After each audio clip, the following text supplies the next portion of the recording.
For the ones who get going when the going gets tough. And the ones who know we're tougher together. For the Pathfinders breaking new ground. Grainger offers supplies and solutions for every industry, as well as fast access to experts and 24/7 customer support. Because we know you have people depending on you. So you can always depend on us. Call, click Grainger.com, or just stop by. Grainger, for the ones who get it done. Some coffee's fast, but not fresh. Some coffee's fresh, but only after a long wait. Speedway coffee is made fresh at the push of a button, hot or iced, so you can have fresh coffee your way, right away.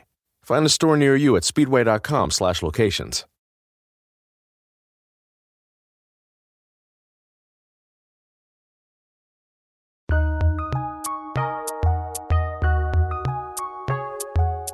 Welcome to the Fantasy NBA Today podcast.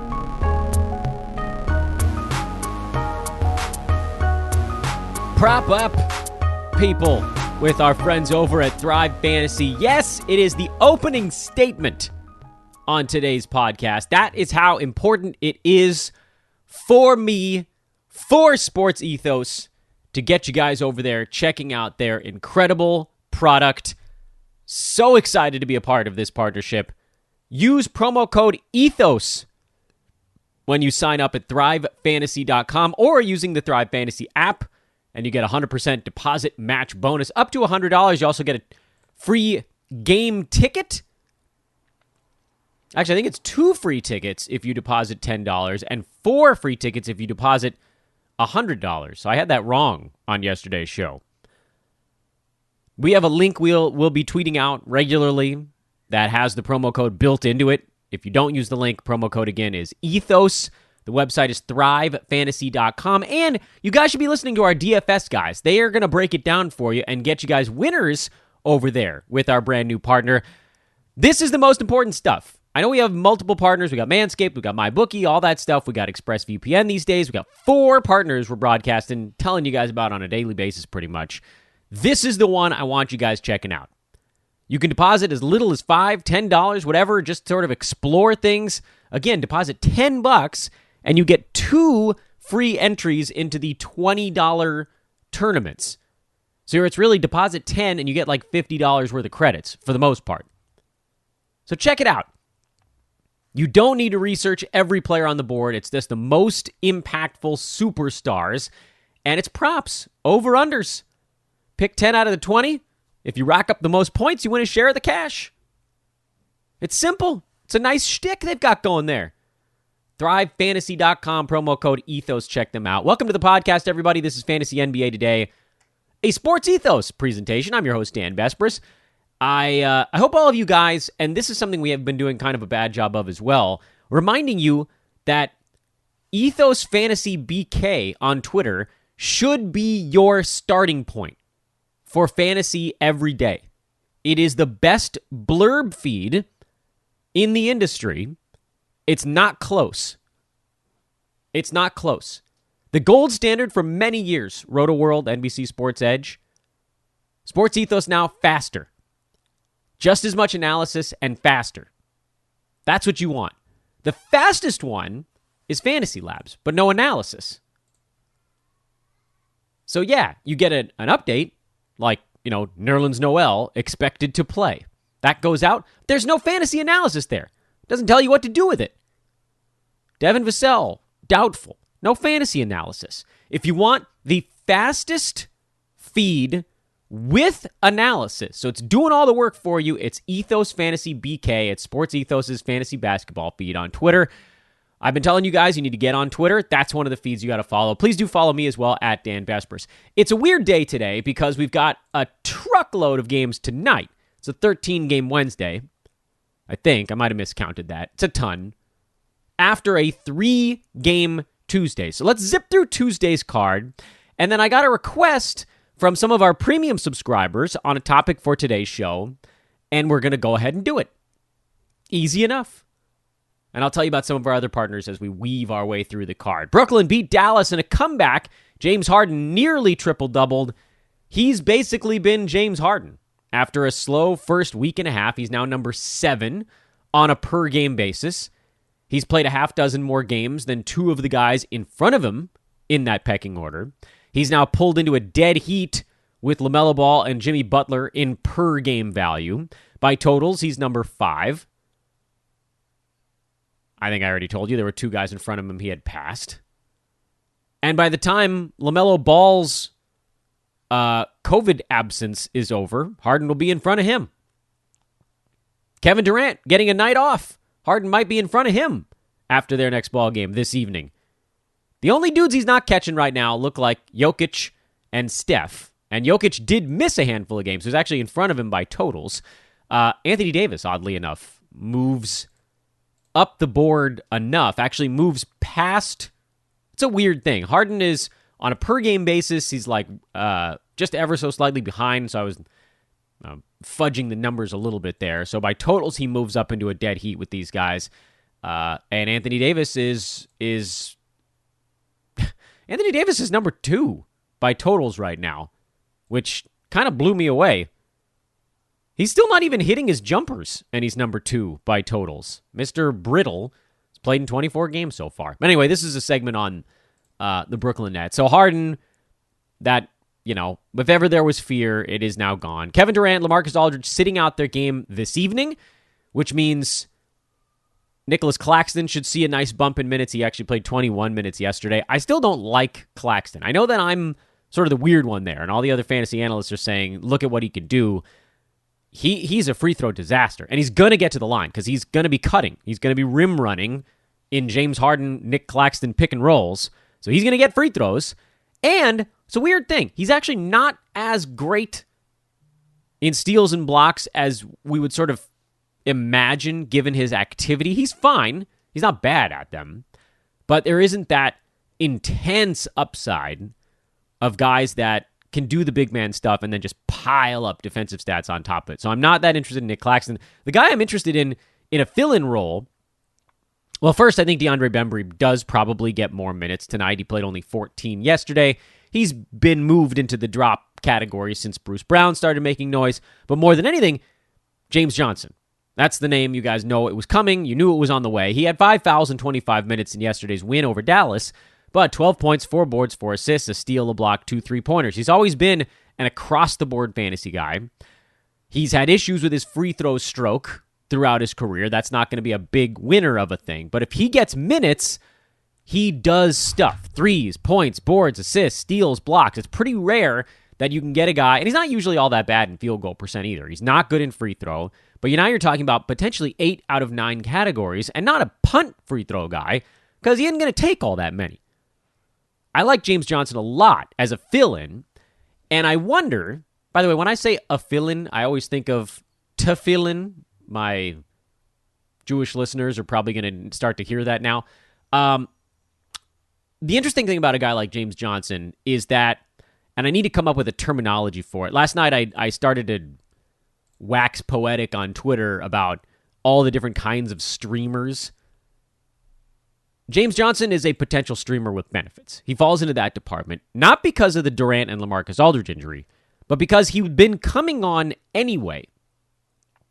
He fills a different role for Brooklyn than Bruce Brown did or Deandre Bembry. Bruce Brown, Deandre Bembry, those guys can't space the floor at all. They are also, I would argue, pretty undersized for the power forward spot, although Bembry can get away with it a bit easier than Bruce Brown can. Brown is small. I mean, he was a wildly undersized power forward. It's not even clear that that's the position he was playing. That's just the designation he was getting on some websites. Bembry's playing power forward. He and Kevin Durant are sort of a pair, but he has no floor spacing ability. He's a terrible free throw shooter. So, yeah, you get some rebounds, you get some steals, but from an overall basketball standpoint, he makes very little sense. James Johnson is more of a ball mover who can somehow, I mean, he's not terrific at it, but he can actually space the floor a little bit. More than Bembry, more than Bruce Brown, which is saying something about the lack of spacing that this team actually has right now, because James Johnson is not a guy who's known for hitting his three-point shots either. In fact, if you go throughout his career, his maximum attempted was about 3.5 5 years ago. But throw him out there for a full complement of minutes, and you might get him back up into that 3 attempts per ball game range. In fact, the game log for James Johnson is actually really interesting and particularly telling. Is there enough left to do when Harden and Durant are healthy? Is, to me, the only question that's not yet answered. In this most recent ballgame, the answer was yes. Now, he also shot 5 for 7, so the scoring was better. Previous game, he shot 5 for 6 after a night off in between, so the scoring was better in that one as well. You can look at the game log for Johnson. Anytime he clears 25 minutes this year, he's put up a pretty nice fantasy line. 17, 10, and 4 with a block and a 3. That was November 19th. Next ball game, 3 days later, 9 points, 5 boards, 5 assists, 2 steals, and a 3-pointer. Again, bad free throw shooting. Then he dipped under 25. Then he came back up over it. 27 minutes, 6 points, 6 boards, a block. Not as great in that one, but teetering on it. Few assists or a 3-pointer away from being salvageable. And then each of the last 2 ball games, 11, 6, and 1 with a block. And then yesterday, 12, 4 for a steal, block, and 2 3-pointers. Is there any real ceiling here? Hell no.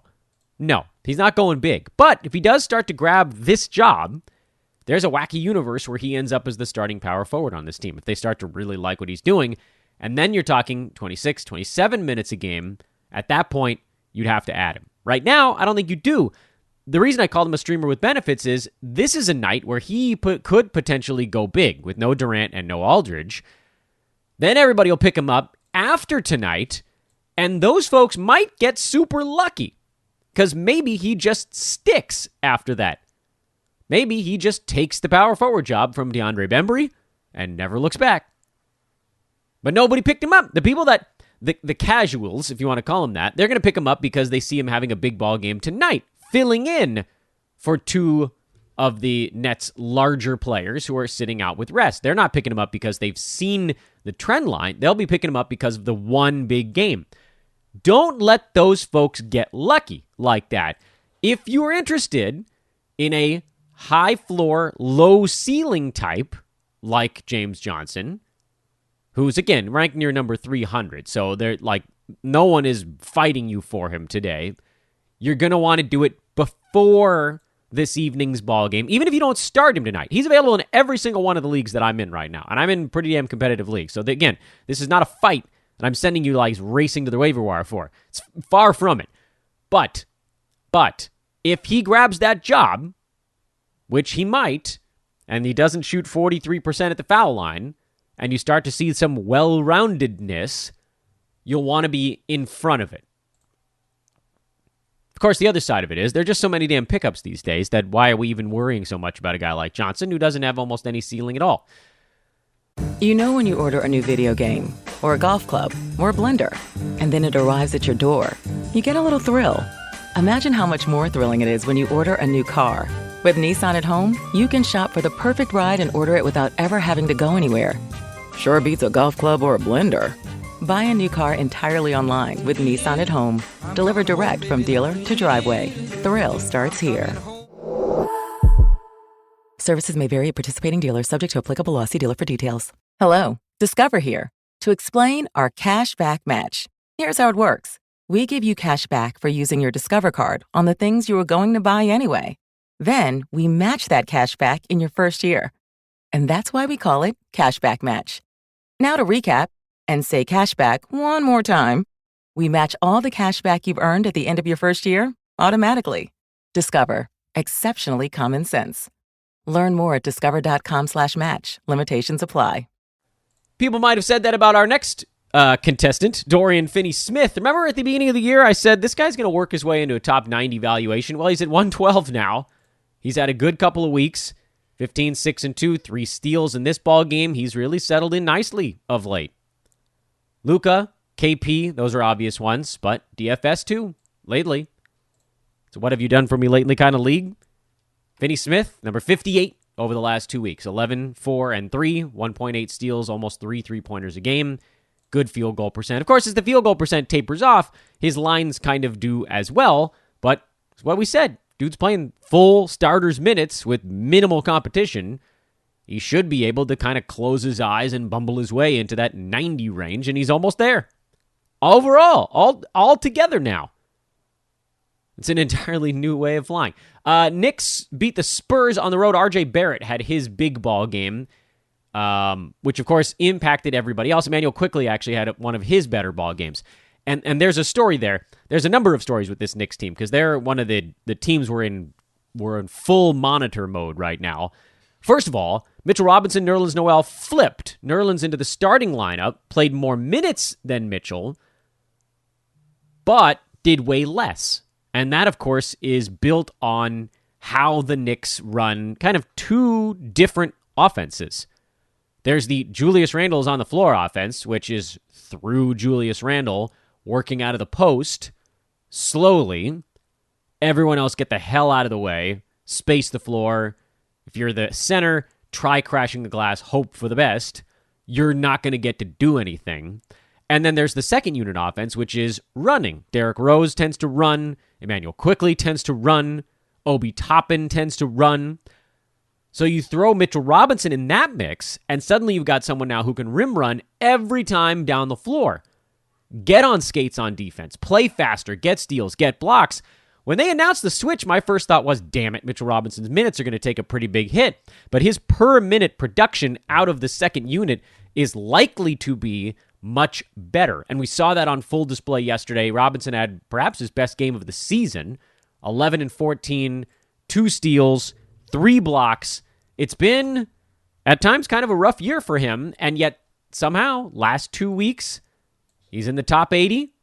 Very slowly working his way up the board. He's number 113. He's right next to Dorian Finney Smith, who we just talked about. And for Robinson, he's one shot attempt per game, basically, away from being a solid fantasy contributor. And if he starts to block more shots in that second unit, well, then the sky's the limit. Because you get up and over 2 blocks per game, and you can walk into top 75 value. You don't have to do anything else. So Nerlens Noel, yes, he's a start, quieter game, and he will have quieter ones in the starting unit because that's just what the starting center does for the Knicks. But Noel playing 25, 26 minutes a game is a must-add, must-start guy. And then Mitchell Robinson, who there was a lot of fear might actually end up being better, or at least the same in this backup role. Great. 2 centers, start them both. In terms of the other guys, Alec Burks is still the easy one. He's just coasting along, played big minutes, got a bunch of shots, doing his thing. Then there's the rest, which is RJ Barrett, who's had a big ball game, but he's terrible in category leagues. He's points league only. Derrick Rose, Evan Fournier, and Emmanuel Quickley. I've said, and I will maintain, that I don't trust Quickley on the fantasy side. You look at this ball game, and this is sort of the best case scenario. Gets a steal, hits a couple threes, makes some free throws, doesn't completely ruin you. 5 for 12 from the field, not a complete disaster on the field goal percent side. And 5 rebounds, which is pretty high for him. Again, they had 52 rebounds in this one. This ball game had a ton of possessions in it. That's also on the high side. So if you're worried about Derrick Rose, I say probably don't be. He's only going to be this pedestrian when both RJ Barrett and Emmanuel Quickley are having positive impact games. If either one of them shows a sign of slippage, Rose gets a chance to do a whole bunch more. This was just that type of game. So I still like Derrick Rose as my favorite of those other guys. We can probably move Fournier back behind Quickley because what we're seeing here is that Evans' game with New York is pretty much built exclusively on making three-pointers. He's not doing almost anything else. That's not good enough. And that's a similar story to Emmanuel Quickley, frankly. Although with Quickley, at least he's a very good foul shooter, and he's going to be a bit more assertive, I would think. And then RJ Barrett, if you're in a category league, he's got almost no chance because this ball game was as good as it's going to get. It's a sell moment. Points league's fine. It's a different scenario, but that's a category league setup. Burks is the only one who's obviously above the cut line. I think Derrick Rose will end up above the cut line when everything all levels out. Quickley, probably more a streamer type. Fournier, maybe even a little bit below that. And then Barrett is very much a different settings kind of basketball player. On the Spurs side, there's little more than celebrating Derrick White's ascension into awesomeness. Because, I admit I started to get a little bit worried on the Derrick White front because I was so damn high on him during draft season and he got off to such a miserable start this year. But the shot is starting to come around. He's up to 40.5% from the field overall in the year, which still has him in the 60s. But again, this is very much a what have you done for me lately kind of thing. And Derrick White, last 2 weeks, number 48. Still only shooting 41% over that stretch. Over the last week, 57 in the 40s. Same kind of thing. You guys probably get the picture. This is a guy who's trending towards the top 50 type of year. Once you wipe out the really awful early season shooting displays. Scores, boards, assists, steals, blocks out of the guard spot. If he has a week or two where he shoots 50 or 55%, oh my goodness.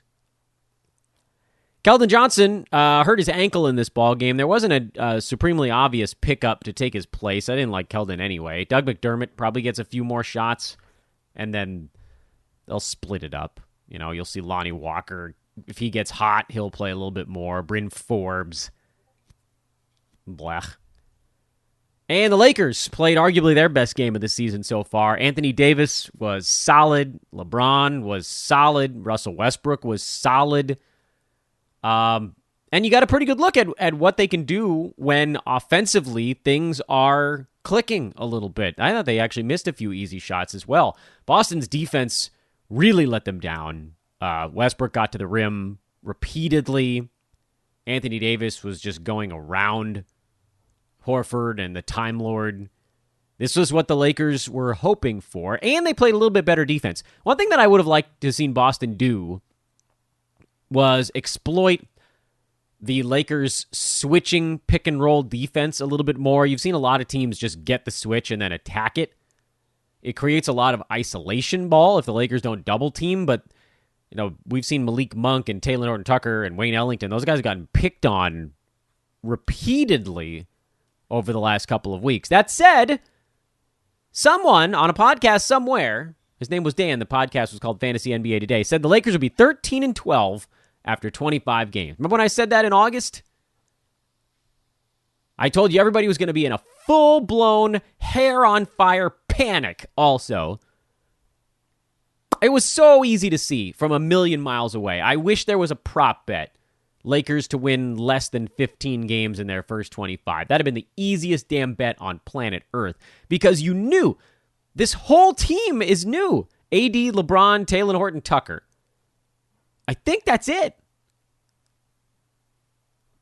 So, of course, there are massive growing pains. Who the hell are you guarding on defense? Where are the switches coming from? Where are you going to be on offense? How do I throw you a pass without turning it over? But you get better every week, every 2 weeks. You get better. Next 25 games, I think the Lakers will probably go like 15-10, if I had to guess. It's not going to be like this magical switch flips and they win 15 games in a row, but they're going to be a little bit better than they were before. I was on a numbers game with Gil Alexander, whose Twitter handle is Beating the Book. That's why I almost called him Beating the Book. And he said, is there anyone in the West that could topple the Suns or the Warriors? And I said, everyone's going to hate me for this, but it's the Lakers. Because everybody else in the West is either stagnating or going down. The Mavs, to me, stagnant. The Nuggets, down. Because they've lost half of their teams through no fault of their own. Trailblazers, imploding. Clippers, stagnant. No Kawhi. What's there? Grizzlies are kind of on the way up right now. They're playing really well without Ja Morant, but I don't think they have the personnel to win a grinding playoff series. They're better than I expected, though, so I don't want to take anything away from them. And then the Jazz are still the same good Jazz team that finds a way to lose in the playoffs. So it's the Warriors, the Suns, and then the other team in that mix that's like, oh, well, this is a team that's been playing horribly, but they are better than what we've seen is the Lakers. And it's not homerism. It's just there's a LeBron on that team. They have 3 very good basketball. You can hate Russell Westbrook's fantasy game, and I do. I detest it. But remember what he did the second half with the Wizards last year? He's still better than most of the other players in the NBA. much as we hate to admit it, because he does a lot of dumb crap on the court. Just insane crap. But he's a fighter, man. And he's fast.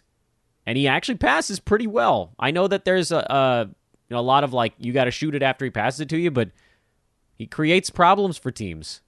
And they are looking better in the non-LeBron minutes. They still can't take him out for long, but it's better than Dennis Schroeder running that second unit, which we saw on the Celtics side. Fantasy-wise, I don't think there was a whole lot in this ballgame. Jason Tatum is finally here on the upswing. Thank the good Lord. He's a mid-second rounder over the last month. Okay? So it's coming around. He's number 31 overall on the year. He's shooting 41% now from the field. We talked about this. He was at 39%. That's when he was in the late 40s. 2% higher. He's at 30. Put another 2% on that. He probably gets down to about 20. So here he comes. He's still only at 82% free throws. That's usually a thing that's a big elevator for him. If the free throws get up to 84, 85, and the field goal gets up to 44, 45, and the points go with it, because remember, the scoring won't be 25.5 if all those other things start to go in. It'll be 27, 28. Three-pointers will go up a little bit. Steals probably come up a little bit. He'll just walk right back into that turn area value. That was, again, maybe the easiest buy low in our lifetimes. Taylor Norton Tucker had a better ball game for the Lakers. Played 35 minutes. He goes from being really interesting to just unwatchable. It still makes a ton of young player mistakes if you watch Laker games live. But this is about as good as it's going to get. He took a bunch of shots, which is great. Volume-wise, that's good for fantasy. But he doesn't hit three-pointers. Steals and blocks aren't usually anywhere near this good. Doesn't usually assist all that much. The rebounding was high in this ball game. His free throw percent is not very good either. It's really hard for him to stay above the cut line. Streamer. And Dwight Howard to drop. Because if he's not starting, which I don't know that he will against teams that don't have a big opposing center, then there's no point in holding on there. Carmelo Anthony's been a drop for about 2 weeks since he's cooled off, and Malik Monk falls into that streamer department as well. We're lucky, I think, with Malik to get as much as we did yesterday because he just wasn't as involved. They didn't need him as much. Superstars did the stuff. With a giant card on the way tonight, I wanted to address a question that I got in our premium Discord, which I don't know that I've talked about enough on this podcast lately. If you guys want access to the best pros here at Sports Ethos, including myself, I'm generally sort of on shift every Monday to get you guys ready for the week. Just get a fantasy pass. It's $4.99 a month. You can turn it on and off whenever you please. We're not in draft season, so it is very much a month-to-month membership. Turn it on. Check out our Discord. You got to hit up me, generally, for a code to get in there because it's premium members only.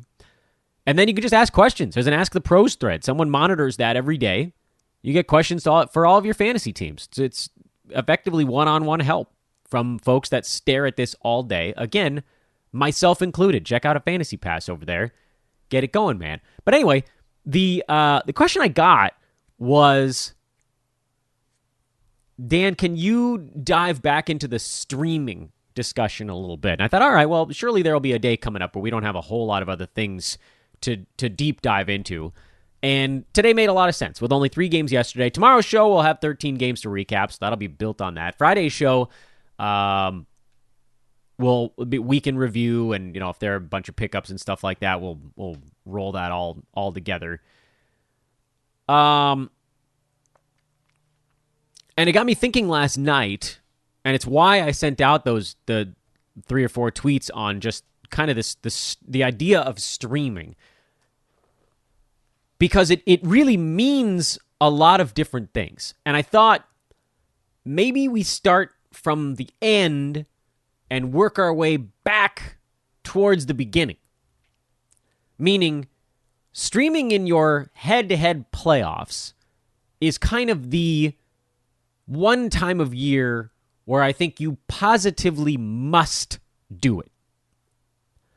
You take whatever number of moves you have per week, because almost every head-to-head league has a weekly moves limit. If yours doesn't, please get your GM to turn it on. That's their commissioner. That's insanity. At that point, I've argued that you should have roughly n divided by 2 plus 1 number of streaming slots. So if you have 4 weekly moves, divide that by 2 and add 1. So that'd be 4 divided by 2 is 2, plus 1 is 3. Turn 3 slots into streaming slots. To which the general question is, how the hell do I have 3 streaming slots with only 4 moves per week? That incorporates the notion of the long stream, meaning you're not necessarily streaming guys on a 2-day or 3-day or 4-day or even 5-day basis. Sometimes you might stream someone for a full 7 days, rarely longer than that, but sometimes that's rough. I mean, it's usually, last year we had some weirder ones that went a little longer because teams were getting games postponed and then slotted back in a very difficult up and down stretch. But this year, assuming we don't have any games postponed, the best possible stretch for a team, well, best possible is a back-to-back. A game per day for more than 1 day. But you can't stream 3 roster slots by just going back-to-backs all week, because you'd have Monday, Tuesday, that's 1 roster slot or 1 move. Wednesday, Thursday is another. Friday, Saturday is another. And then Sunday into Monday would be your 4th move. So you've now just done 1 streaming slot. You turned 1 slot from a player that probably had 4 games that week into 7. You used 4 moves, but only got 3 additional games out of your roster that week in total.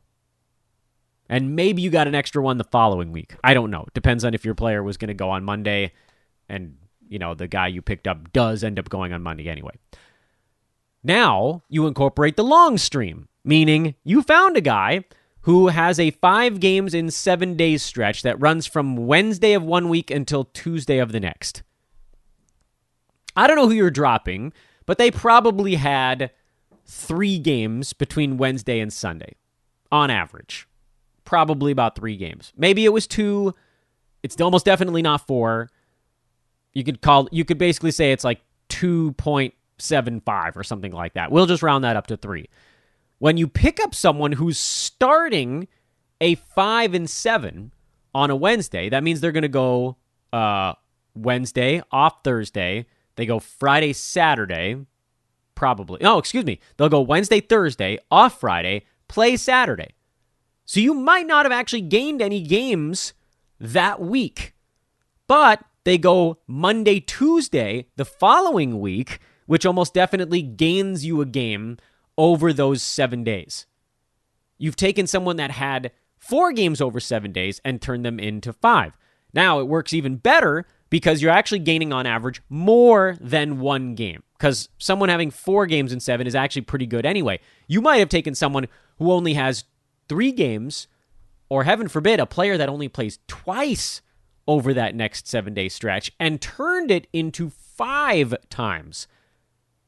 So on average there, you're probably gaining more like 1.75, 1.5 to 2 range games with 1 roster move. You've only used 1 of your 4 moves, and over the next week, that's how you should always be thinking. What am I going to get out of the next week from this roster move?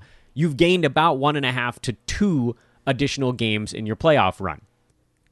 Unfortunately, there aren't usually enough, and again, last year excluded because of all the weird postponements, but there aren't usually enough teams or streamable players on those teams to where you use all 4 of your weekly moves on someone headed into a 5 and 7. We got to do that last year, and that actually allowed us to stream like probably as many as 4 slots per week, because you could just use every one of your moves to set up the next 5 and 7 boat.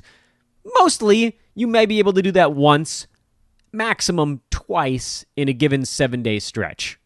Meaning you're going to have 2 or even 3 moves left over for what I would call middle long streams. So like someone you pick up who has 3 games in 4 nights, for instance. That's a pretty good little stretch. They only have 1 day off in there. You can run 4 days, because they'll go on, off, then a back-to-back, or back-to-back, and then off, and then 1 game on at the other end of that. There's also going to be folks where you just pick up the back-to-back. There's some folks that go 4 in 6 days, which is actually not that terrible. It's just one click down from 5 and 7. You use your next roster move on the 7th day instead of on the 8th day. Anyway, you piece all that together, and you can usually stream 3 or n over 2 plus 1, n being the number of weekly moves you have for a playoff week. Okay, roll the calendar a bit earlier now into the regular season. What does streaming mean? I don't think you need to be looking for 5 and 7s during the regular season. I think you are actually a bit more constrained by having, and this is head-to-head, having moves available in case someone with rest of season appeal pops up. Like, think if you had used all of your moves by Friday of 2 weeks ago, and then we had word that Alec Burks was moving into the starting lineup, and you didn't have a move left to pick him up? That's a season-changing whiff simply because you were streaming too hard the first 4 to 5 days of your week. So you can't go all out like that. I think during the regular season, you should pretty much just have one streaming slot. You should turn one streaming slot from a 3 or 4 game week into like a 6 game week, and then save your other probably 2 out of 4 roster moves for things that are impact moves for your team. Someone that got hurt, gets hurt for a long time. Maybe you can't put them on IL if it's full, whatever it turns out to be. You want to have those moves to kind of cover your butt. So that's why when we talk about someone who's a head-to-head streamer, it actually means a number of different things. A head-to-head streaming player, actually, I guess it doesn't mean that many different things, fits either in the regular season or in the playoff mold. This is someone who, over whatever length of time you're streaming them, could pop off for above 100 level value, but you're not that concerned about it because basically what you're saying is, I'd rather have this guy who plays 4 times in 6 days at what'll probably be about a top 115 clip than hold on to this other guy who's top 90 but only plays 2 or 3 times during that same stretch of games. Having the one extra game is more important than the difference between a top 90 or a top 110 type of player. Those guys just simply aren't separated by that much. It's a much bigger deal if you're comparing a top 115, 110 guy to like a top 50 player. The top 50 guy in 3 games is generally going to be better than the top 110 guy in 4. But when they're close enough, the streaming bucket all gets bigger in head-to-head. It's a wider array that's based on more factors that generally come down to someone having a pretty good scheduling spot. There's also what I would refer to as a roto streamer, which I think when you hear the term, what pops into your head is Dan talking about someone who's just good in a lot of categories? Actually, no. What I'm talking about is I'm talking about someone who would be worth playing in a games cap format. So maybe I shouldn't call him a roto streamer. Maybe I should call him a games cap streamer. What that means is I'm not actually that worried about how positive their schedule is. I want someone in that type of mold who I believe is going to be a top 75 play for that night. So a games cap streamer is basically the shortest possible unit of stream with the highest possible upside. Let me try to give an example of all the different types of that we've just been talking about. So if we were to look at a team's schedule and I don't know if there's a great example happening right at this exact second. But if you want to look back at, say, like last year's playoffs, because they happened all the time, for head-to-head, finding someone who is in the middle of a 5 and 7, that's not that helpful. I mean, I already told you guys that earlier in this discussion. Let's see. Today is December the 8th. What's going on here? You guys are just going to have to listen to me sort of rifle my way through a board or through a sheet here. So Let's see, what the hell team is that? Denver has a back-to-back today and tomorrow with a game on sort of a light Thursday. It's actually part of 3 games in 4 nights and 4 games in 6 nights, but, not like that overwhelming. Other teams that are going 3 and 4. Oh, hey, here we go. On Friday, the Houston Rockets actually start a 5-7 stretch. Okay, so all these guys that I've talked about really not liking on the Rockets, they all become kind of interesting because you make one move on Friday, and you don't have to worry about it doing anything with that player until the following Friday. So someone like an Eric Gordon, who's been extraordinarily annoying over his entire career, probably has streamer appeal in head-to-head leagues because he just plays every damn day, and you want to rack up numbers in your head-to-head. In Roto, I could not care less about the players on the Rockets that are about to go in a 5-7 stretch. Could not care even the tiniest bit less. In Roto, by the way, there is a team in the middle of a 5-game week, and it's the San Antonio Spurs, so this would have been a good discussion to have on Monday. On the games cap side, or what I've referred to on Twitter and even on the podcast as a Roto streamer, I'm looking for someone who is an immediate powerhouse fill-in, and maybe the best example of that is Dennis Smith Jr. And maybe that's not a great example because Anthony Simons is actually questionable for the Blazers' next ball game. So if he plays, then he actually becomes the best example of that. The Roto games cap streamer is almost always an injury replacement or some other like next up kind of guy.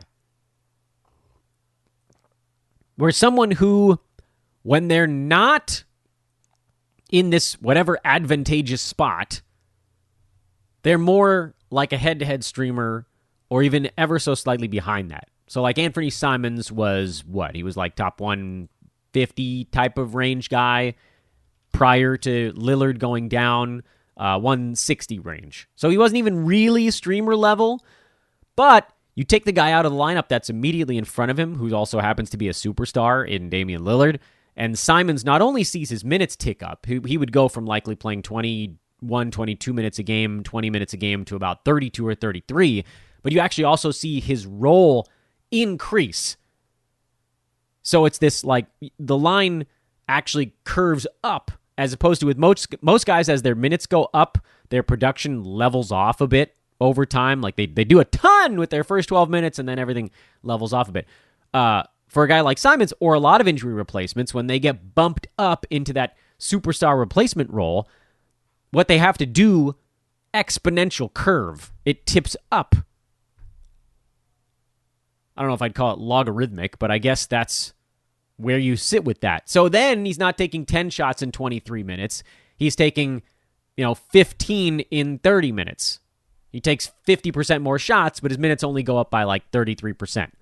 His assists go up by more than 50% because now he's a primary distributor in addition to just being a scorer on the floor. So those are the kind of guys you look at as the games cap streamers. This might only last one game with Dennis Smith Jr., if we want to pivot back to him. If Simons is not back tonight, Dennis Smith Jr., not a great head-to-head stream because we don't even know. It's 1:30 in the afternoon Pacific time, and we don't know if he's even going to be streamable tonight. If Simons comes back, he's not. If Simons comes back, Dennis Smith Jr. isn't usable in any streaming fashion. It's why he's not a good head-to-head stream, because you don't want to use a weekly move on a guy who might not pan out. But if, that's the thing about the games cap stream, there's sort of this if. It's like a logic problem. I don't know if anybody took a logic class in college. That was a, hey, what's this moment for me? And then it ended up being kind of fun. If P, then Q, effectively. If Dame is out, and if Anthony Simons is out, then Dennis Smith Jr. becomes a really cool games cap streamable guy. But if either of those first things is not true, Dennis Smith Jr. is no longer a streamable guy. We could go through the contrapositive on that as well. Yeah, I know. Weird podcast today. The point is, you should get ExpressVPN. not going to do that to you guys. That's messed up. But I am going to tell you about them in a minute. The point is, GamesCap streams are all about short-term supernova opportunity. Head-to-head streams are all about schedule, maximizing the total you get out of someone over some stretch of time. There's a time element. In GamesCap, the time element is insignificant. If Dennis Smith Jr. lasts 2 games as a big-time streamer, that's great. That's great. That's just gravy. But again, when you're in GamesCap, you want every one of those games you use to be someone who pushes the boulder forward. That's what you're always hunting for. I don't give a crap about some dude like Reggie Jackson, we've talked about forever. Some dude who can just chill in the 120 range the whole year and have, good health and all that stuff and shoot terribly from the field. And in head-to-head, he ends up being a much better value than he is in Roto because durability matters in head-to-head. You want someone who plays all 4 of their games in a given week. In Roto, I'd rather have somebody who plays 3 out of those 4 games, but puts up big numbers in the 3, because in the 4th, I can go find someone else. Especially at the end of the year when ish gets real screwy. But seriously though, you guys really do need to get ExpressVPN. And I know I do a lot of pushing. I'm pushing on this podcast today. Thrive Fantasy, easily the most important thing I told you about on today's podcast. Please do take a second, check that out. It's so much fun, and you got a chance to win money, and it takes so little to get going. $10 deposit using promo code ETHOS. You get that extra $10. You get the 2 $20 game tickets. So it's actually more like $60. It's deposit 10, you end up with like $60 of play money on the site. 20 of them are real money, and then the tickets that you have to use, you can't cash those out. So definitely Thrive Fantasy. And then also ExpressVPN. We want to make a really nice impression on them as well. We had a good campaign with them last year, and I'm excited to do that again. I know a number of you guys were waiting on us getting another coupon code so that you could get ExpressVPN this year, and then use League Pass to view teams that previously you'd been blacked out from. That, I think, is probably the most common way we see it used here in NBA circles. So, happy holidays, everybody, from ExpressVPN. 'Tis the season of giving, but stop giving your data, your personal information to your ISP. Screw them. Get ExpressVPN. It's one click. They protect your information. So your ISP can't see every damn website you visit. So they can't tailor every ad to you. So they can't sell your information to third-party advertisers. They make truckloads off of the websites you go to. That information means everything in the world of advertising. Don't be their guinea pig. Don't let them watch you. Do the things you want to do on the internet without fear. Privacy from ExpressVPN, and you can get 15 months of membership for the price of 1 year. So a bonus 3 months tacked onto your membership. Go to expressvpn.com/hoopball. Yes, it's the old code. expressvpn.com/hoopball, HOOPBALL. Holler at me if there's any issue with the code. Again, we're trying to get these switched over, but they haven't been yet. expressvpn.com/hoopball. Protect your privacy. Watch the teams you want to watch. Do the things you want to do on the internet. Thank me later. It's so easy. It doesn't slow down your internet connection, and it really is. You fire up an app, and it's one button. You just turn it on, and you can pick where you want to be. Like, I signed on in Toronto. I don't live in Toronto. That's your show. I hope the streaming guide was somewhat useful for you. Tomorrow, 13-game mega recap. I am Dan Besbris at Dan Besbris on Twitter. Again, follow Ethos Fantasy BK, the best blurb feed in the industry, and check out thrivefantasy.com as well. Enjoy the big night in the NBA, and we will talk at you again tomorrow. Later.